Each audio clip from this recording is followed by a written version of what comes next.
சிறியதை அழகு என்கிற புத்தகத்தை நான் தம்பி தங்கைகளை இவ்வளவு பெரியதான் வாங்கி படியுங்கள். ஆழ்ந்து உள்ள போக வேண்டியதில்லை. முதல் பக்கத்திலே எழுதியிருக்கிறான், உன்னால் உருவாக்க முடியாத ஒன்றை உனக்கு அளிக்கிற உரிமையை யார் கொடுத்ததுன்னு. வளங்களை சுரண்டி கொழுப்பாய் உனக்கு வளர்ச்சி என்று கட்டமைத்தவன் யார்? அப்படி கற்பித்தவன் யார்? நீ உனக்கு மட்டுமல்ல, பரம்பரை பரம்பரையாக பல ஆயிரம் தலைமுறைகள் தாண்டி வருகிற உன் சந்ததியினுக்கும் நீ துரோகம் செய்கிறாய். ஏனென்றால் மலையை உன்னால் உருவாக்க முடியாது. இயற்கையின் அரும்பெரும் கொடை. மழை இல்லை என்றால் மழை இல்லை. மழை இல்லை என்றால் நிலம் பாலைவனம். இந்த அடிப்படை ஐயற்ற மூடர்களிடத்திலே அதிகாரத்தை கொடுத்துவிட்டு என்னரும் மக்களே, முல்லையும் குறிஞ்சியும் முறைமையில் திரியின் நல் இயல்பு இழந்து நிலம் நடுக்குற்று பாலையனும் படிமம் கொள்ளும் என்று பல நூறு ஆண்டுகளுக்கு முன்னாடி நம்முடைய பாட்டன் இளங்கோவடிகள் சிலப்பதிகாரத்திலே பாடிட்டான். எல்லாம் போச்சு. முல்லையும் குறிஞ்சியும்னா என்னென்ன? குறிஞ்சி மலையும் மலை சார்ந்த இடமும், முல்லை காடும் காடு சார்ந்த இடமும். முறைமையில் திரியின் இதெல்லாம் காடை வெட்டி எடுத்துட்ட, மலையை வெட்டி எடுத்துட்ட, அழிஞ்சிருச்சு. நிலம் நடுக்குற்று. நிலம் எது? மருதத்திணை. மருதத்திணை நிலம் நடுக்குற்று என்ன செய்யும்? திடீர்னு என்கிட்ட வந்து ஆனா ரங்கமலை ஆடுதுன்றான். எங்க? பிராலிமலையில இந்த ரங்கமலை ராத்திரிக்கு ஆடுதுன்னு சனமெல்லாம் பயப்படுதுன்னு. மலையை ஆடுதுன்னா நான் என்னடா பண்றது? பிடிச்சுக்கிட்ட தூங்குறது, அவ்வளவுதான். ஏப்பா நீ என்னப்பா பாடுபடுத்தல? என்ன பாடுபடுத்தல ராஜா? என்ன பாடுபடுத்தல? நீ பெரிய குண்டை கண்டுபிடிச்சு வெடிக்குதான்னு என் தாயில நெஞ்சில போடுற. பெரிய குண்டை கண்டுபிடிச்சு அது வெடிக்குதான்னு என் தாயின் மண்டையில போடுற. நல்லா வெடிக்குதான்னு பார்த்து ஈர கொலையில கடல் கொண்டு போடுற. மீத்தேன் ஈத்தேன் எடுக்கணும்னு நோண்டுற. சிறுநீரத்தை எடுக்கிற, இதயத்தை புடுங்குற, கண்ணை புடுங்குற, நுரையீரல நோண்டுற. கேட்டா பயாகசுங்கிற, மீத்தேனுங்கிற, ஈத்தேனுங்கிற.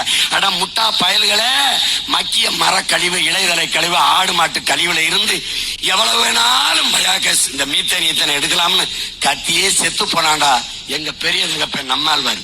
அவன் பேச்ச கேட்கல. நான் முடிவு பண்ணிட்டேன், இவர்கள் கேட்க மாட்டார்கள். அதை செய்கிற இடத்துக்கு நம்மாழ்வார் மகன் சீமான் வந்தாக வேண்டும். அதற்காகவே நாங்கள் இங்கே வந்தோம். அதற்காகவே நாங்கள் வந்தோம் பெருமக்களே, அதற்காகவே வந்தோம். எங்களுக்கு ஒரு தன்னலம் இருக்கிறது. சுயநலம், தன்னலம், செல்ஃபிஷ். என்னது? என் இனத்தின் நலம், என் மண்ணின் நலன், என் மக்களின் நலன். அதுவே நாம் தமிழர் பிள்ளைகளின் தன்னலம். என் இனத்தின் நலனே எங்கள் நலன். ஏன் வந்தா சீமான்? எதுக்கு வந்த? இதுக்காக தான் வந்தேன். ஆற்றை உயிர்ப்பிக்க முடியுமா? இருக்கு பாருங்க, அரை எங்கள ஆற்று மணல் அது உருவாக 100 ஆண்டுகள் ஆகும்ங்கிறான். எத்தனை ஆண்டு? 100 ஆண்டு. நீ 30 அடி அல்ற. எத்தனை ஆயிரக்கணக்கான லட்சக்கணக்கான ஆண்டுகள் ஆகிறது. மணல் எப்படி உருவாச்சு? நீ உருவாக்குன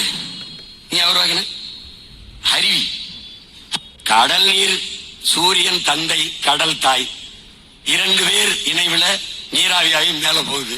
அப்படி மேல போய் சுத்திக்கிட்டே இருக்குது அந்த ஈர காற்று. மேகமாக முடியல.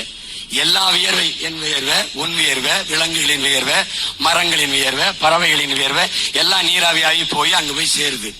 அப்பவும் அது மேகமாக முடியல. காற்று மண்டலத்தில் சுத்தி கொண்டிருக்கிற கரி தூசி எல்லாம் அப்படியே அங்க போய் தள்ளுது. நீ பார்க்கலாமே, மேகத்தை கலைச்சு கொண்டு வருது காற்று. எவ்வளவு பெரிய வேலை செய்யறான் ஒவ்வொருத்தனும் உனக்காக. நீ ஒன்னும் புரியுது இல்ல. போகுது. போய் அங்க யார் அவரை தடுக்கிறது? ஸ்டாப். அங்க ஒரு டிராபிக் போலீஸ் இருக்காரு. அவர் யாரு? அவர் தான் ஹில் பிரேக். அவர் தான் மலை முகடு. அங்க நிறுத்துவார். 3000 அடிக்கு இருப்பார் அவர். அவர் நீ நம்ம சொந்தக்காரன் மேக மலையை கொட்டிடுறது. கொட்டினோடனே அவர் நீ அப்படி ஓடி வரும். ஒரே நாள் உருந்து கீழே போகிறது இல்லை. அவரு போகிறது இல்லை. அங்கே யார் பல பேர் வேலை செய்யறான்? கிராஸ்லேண்ட் அப்படின்னு ஒருத்தர் இருக்கான், புல்வெளி. அவன் என்ன பண்றான்? அந்த தண்ணீரை பிடிச்சு அவன் உணவு தேவைக்கு பொருட்கள் வச்சுக்கிறான்.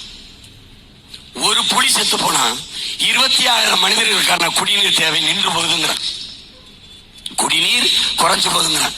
எங்க ஒரு புலி சேர்க்கறதுக்கு செத்து போறதுக்கு இந்த தண்ணிக்கு என்னங்க சம்பந்தம் இருக்கு? இதான் உயிரியல் சுழற்சி, தொடர்ச்சி. இந்த புலி, இந்த புள்ள மேய்கிற வரையாடு, மானு, இந்த காட்டு மாடுலாம் இருக்குல்ல, இவர் வேட்டையாடி சாப்பிட்டுருவாரு. இவர் சாப்பிடலன்னா இந்த எண்ணிக்கை பெருகி கொண்டே போகும். இந்த வரை ஆடு, இந்த காட்டு மாடு, இது எண்ணிக்கை பெருக பெருக இவர் உணவுக்கு இந்த சம புல்வெளியில் இருக்கிற புற்களை எல்லாம் தின்றுவார். புற்களை எல்லாம் அதிகமா தின்னுட்டாருன்னா அங்க நீரை தேக்கி வைக்கிற ஆள் இருக்கான்ல, அவன் இல்லாம போயிடுறான். அதனால ஒரு புலி இறந்தால் 26,000 மனிதர்களுக்கான குடிநீர் அங்க தட்டுப்பாடு வருதுன்றான்.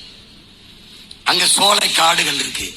அவன் என்ன பண்றான், அவன் உணவு தேவைக்கு சேமிக்கிறான் நீரை, கொஞ்சம் கொஞ்சமா உருட்டி விடுறான். அது போக இலை வேறு எல்லாத்திலையும் நீரை பிடிச்சு வச்சுக்கிறது மரம். அங்கிருந்து சொட்டு சொட்டா விட்டு பல கோடி துளிகள் 1-2 பேர் அருவியா கொட்டுது. உருண்டு வரும்போது அருவி